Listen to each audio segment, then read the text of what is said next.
At one point, she even requested a sample of my sperm so she could have my child whenever she wanted to in the future. I'm going to his house Wednesday, she said. I already have my hooks in. You know how I roll. Then, after the first time we met, net worth is 51 mil, she said. She better secure the bag, was the response. But how is she gonna do that? Need daddy to choke me out, she said.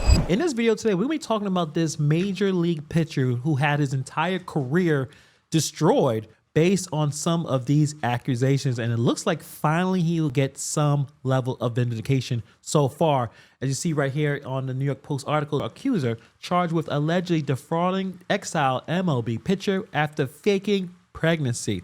So this has been going on for about 3 years, actually, from the initial accusations to the suspension from the league and basically being blackballed from the league. I think that right now he's pitching overseas, I think in Mexico. So we're going to go through a lot of this. But first, let's just hear it from the man himself with his own YouTube channel talking about these allegations. One of the women who accused me of sexual assault just got indicted for committing felony fraud against me. Imagine that. Now, let me catch you up to speed.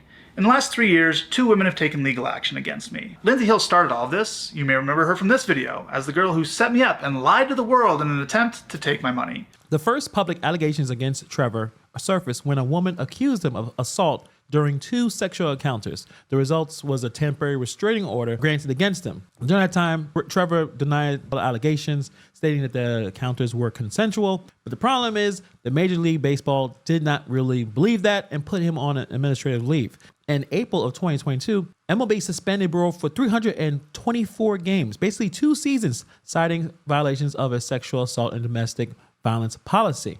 In December of 2022, Trevor reduced Bauer's suspension to 194 games. During this time, he had to prove his innocence. So he made a video a couple of months ago talking about the first accusation of sexual assault. Next victim, star pitcher for the Dodgers. A text Lindsay Hill sent to a friend before she ever even met me. What should I steal? She asked another, in reference to visiting my house for the first time. The answer? Take his money. So how might that work? I'm going to his house Wednesday, she said. I already have my hooks in. You know how I roll. Then, after the first time we met, net worth is 51 mil, she said. Bitch, you better secure the bag, was the response. But how is she gonna do that? Need daddy to choke me out, she said. Being an absolute whore to try to get in on his 51 million, read another text. Ew. So he was able to uncover some text messages from Lindsay Hill. This is one of the these are one of the first people who accused of Bureau of doing something illegal, sexual assault. This is absolutely disgusting. This is one of the things that men have to deal with, at least men who have lots of money and resources. He actually won a Cy Young award. So obviously he did pretty well. That net worth is accurate. You become a target for people trying to take money away from you. So she, instead of trying to get a baby out of him, she wanted to basically set him up to have some kind of sexual encounter, then lie and say that she was sexually assaulted and try to get the bag, try to get a civil suit, something like that, right? Then, after the second time we met, former Padres pitcher Jacob Nix told her, you gotta get this bag. I'll give you $50,000, Lindsay replied. Her AA sponsor asked her at one point, do you feel a tiny bit guilty? Not really, she replied. Since then, her legal team has approached me multiple times about coming to a financial settlement. But as I have done since day one, I refused to pay her even a single cent. In August of 2021, Lindsay Hill's claims were heard in court, and during those legal proceedings, critical information was deliberately and unlawfully concealed from me and my legal team. Information like this video, which was taken by Lindsay Hill herself the morning after she claimed she was brutally attacked, emotionally traumatized, and desperate to get away from me. And now we have the metadata, so there can be no dispute. It was taken mere minutes before she left my house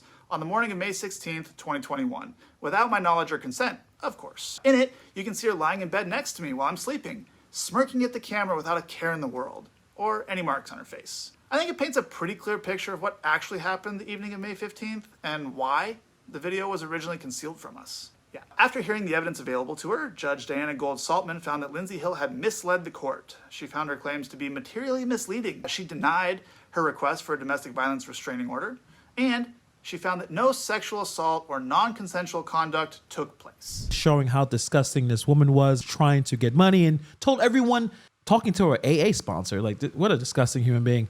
So he had to deal with that situation. But at the same time, he's still not in the league because there's another accusation that popped up. And that was the first video I showed you talking about the situation that someone was trying to extort him using a fake pregnancy. You can't make this up.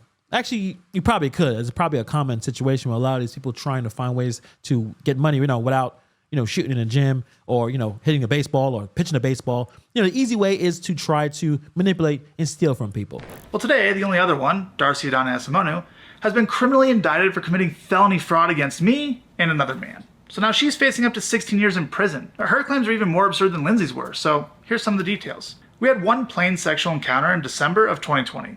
Nothing that could be considered remotely rough. She initiated it, but don't take my word for it. Take hers. This is a picture and text message she sent me the next morning explaining why she came on to me. And for months afterwards, she repeatedly requested to sleep with me again. For example, this text from January 7th, 2021. At one point, she even requested a sample of my sperm so she could have my child whenever she wanted to in the future. Now, it's hard to keep track, but she's made at least 4 7-figure demands over the last few years. More than a year after the one time we slept together, and only after Lindsay Hill made up her false allegations. Well, the one thing I want to say to Trevor, you gotta find a better way to vet some of these women that you're talking to. As you get older, you kind of realize that not every woman comes and throws themselves at you is probably the kind of woman you want to be with. They need to be classes in every locker room of the NBA, NFL, Major League Baseball, hockey. You have to protect yourself. There are too many people trying to take money away from you. Not just the women, but anyone who has a reason to try to start a business with you or try to be your lawyer or try to be your accountant. People are trying to take advantage because they know that you're spending all of your time trying to perfect your craft as an athlete, and you don't have a lot of time to figure out who's telling the truth and who isn't. That's why your inner circle is so important. Regardless if you have tons of money, if you don't, people need to be able to be honest with you and say, hey, don't associate with so-and-so. They're trying to rob your ass. Adana retained a lawyer. She then demanded $3.6 million and claimed I forced her to have an abortion, leaving her emotionally devastated and irretrievably damaged by it. But here's the thing. She never had an abortion because she was never even pregnant, and that's corroborated by her own medical records. When I refused to pay her the $3.6 million she was asking for, she made up a bogus sexual assault claim and filed a civil suit against me. In that version of her story, she claimed, for the first time by the way, that there was non-consensual sex. But her texts from the next morning show what actually happened. Remember this text in which she explains why she came on to me? She also claims that instead of an abortion, she actually had a miscarriage, but that's impossible, of course, because again, she was never even pregnant. We now have emails between her and the first 2 law firms that dropped her, in which they acknowledge they never had any evidence to support her claims, but they'll try to get my money anyway. I then shared an audio recording I have in which Adana contradicts her own claims and asks me for money. Real quick, though, that's a problem with lawyers in the first place. A lot of people don't have the best view of lawyers. You don't have a real case, but we can still try to get some money out of this person. Just disgusting. In the emails, her lawyers agreed that that's insurmountable evidence, and they informed Madonna that they can no longer represent her unless she can provide documentation or proof of her claims. Of course, she couldn't do that, so the law firm urged her to consult other law firms with different standards. Now, Adana has filed more than 10 police reports claiming sexual assault or harassment against other men, including at least one other professional athlete. But after the Scottsdale police completed their investigation into her claim against me, she's the one being indicted for felony fraud. And not just against me, against another man as well. She made up bogus sexual assault claims and attempted to extort him too. And it gets worse. In my lawsuit against her, we subpoenaed a witness whom she knew for relevant documents to use in our case. And when she found out, she immediately made sexual assault claims against him too. This sounds like a crazy person. Guys, you gotta figure out if the person you're going to spend time with is crazy. You gotta be careful. Clearly, you gotta be careful because these people are out to make that money. It's clear. Lie to men to get their money, extort them if she must, and when they refuse to pay, stop paying or stop giving her what she wants, go to the police, accuse them of sexual assault, and file a civil suit against them to retaliate. And just so no one can say, well, he still has 2 other accusers, just because the first 2 are complete frauds doesn't mean the others are, here's a couple facts about them. They both had lawyers first demand in excess of $3 million to not go public. In both cases, only after I refused to pay any sum of money did their lawyers make anonymous claims in the media. They both had the opportunity to file a criminal complaint against me. Neither of them did. They both had the opportunity to file a civil suit against me. Neither of them did. They both had the opportunity to participate in Lindsay Hill's civil suit against me. They could have even done so anonymously. They both refused. One of them even submitted a statement to the court stating that she never made public accusations against me. The other refused to participate so vehemently that Lindsay Hill took legal action against her, trying to force her to participate. She still refused. This is interesting because, as Trevor just said, that there's multiple allegations, and that's the reason why the MLB basically banned him, or you can say gave him the cold shoulder, and yeah, he completed his suspension, but no one wants to sign him. And so far, 2 out of 2, he was able to show that these people are only in it to steal money from him. I hope that more people who put false allegations get their day served in court. Someone holds these people accountable. False accusations of sexual assault can have devastating effects on the accused's lives, reputations, and career. So even for this individual, and he had a lot of accusations, but so far he looked like he's able to beat them all, but he still lost years of his playing professional career. Allegations, even when proven untrue, can have irreparable damage. And this phenomenon is particularly visible in high-profile cases where the intense media scrutiny and public judgment exacerbate the impacts. Let's talk about the finances. The accused may face financial ruin due to legal costs and the potential loss of employment. No one wants to hire someone that has been accused of sexual assault. But let's talk about the emotional and psychological impact. Beyond the financial toll, the emotional strain of being falsely accused can lead to severe psychological distress, anxiety, depression, even suicidal thoughts. The stigma of a sexual assault allegation affects your personal relationships and your community standing.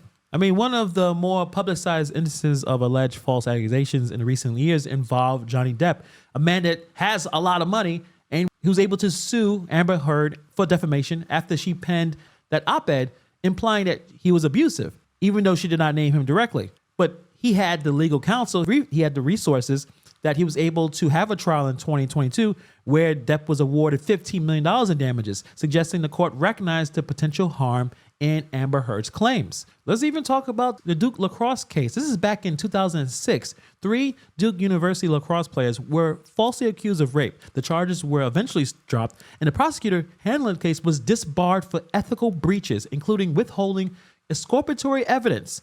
You know, the evidence that would show that didn't happen. This case became a textbook example of the potential for legal systems to be manipulated and the severe impact on the accusers' lives. And I'll go way back with Brian Banks. The former high school football star was falsely accused of rape back in 2002.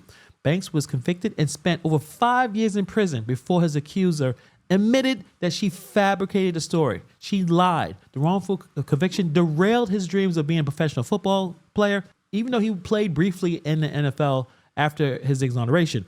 But think about it, that's years gone, 5 years of your prime because someone lied. We want to believe people who are victims of sexual assault, but the legal system must safeguard against the misuse of accusations.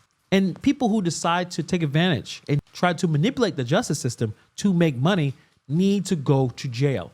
Hopefully this person has their day in court, and hopefully that she gets some kind of prison sentence, because this person is clearly a lunatic that don't care about anyone but herself. What do you guys think about this case? Let me know. Put in the comments below. Thank you for taking time to watch this video, and I'll see you guys in the next video.